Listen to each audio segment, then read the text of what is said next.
I'm at St Mary's College in Wood End, Ipswich, and a group of kids have turned up for a weekly game of touch and to be mentored by members of the Break the Cycle charity. One of the men behind it all is one of the most gifted rugby players Australia has produced, Andrew Walker. A dual international, he played Super Rugby, NRL and Test matches for the Kangaroos and Wallabies, gaining a great deal of satisfaction. Oh, I certainly do. I certainly do, Clarkie, because playing for your country's in two different codes and playing with some great players, it's a highlight in anyone's life, really. Flatley, Gray, Walker on the angle! What a try!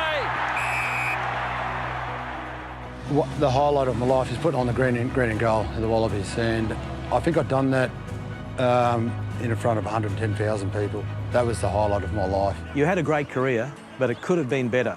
There were down times, alcohol and drugs. How difficult was it for you to get through all that and get your life back on track?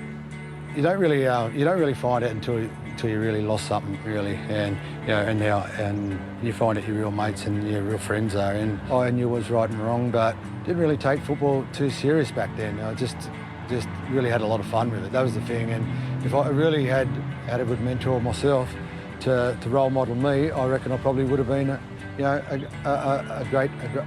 great player and one of the elite players.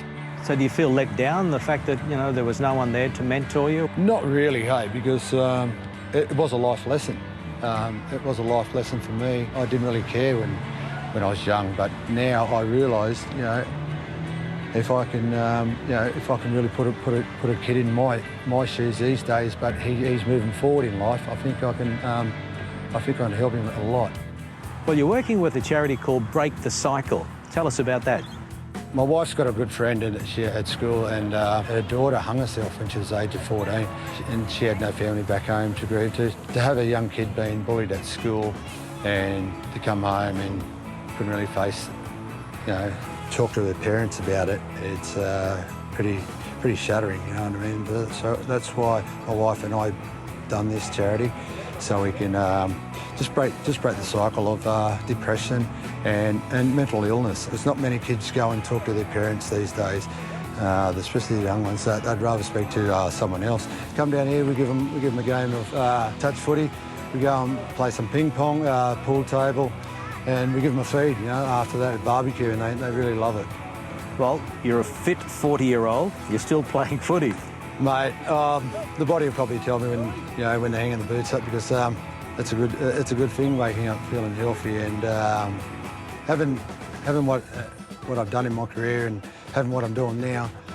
I wouldn't change it for the world, because if I can put a smile on someone's face at the end of the day with these young kids, I'm doing something. Andrew Walker, great to catch up. Keep up the good work, mate. Thank you, Clarkie.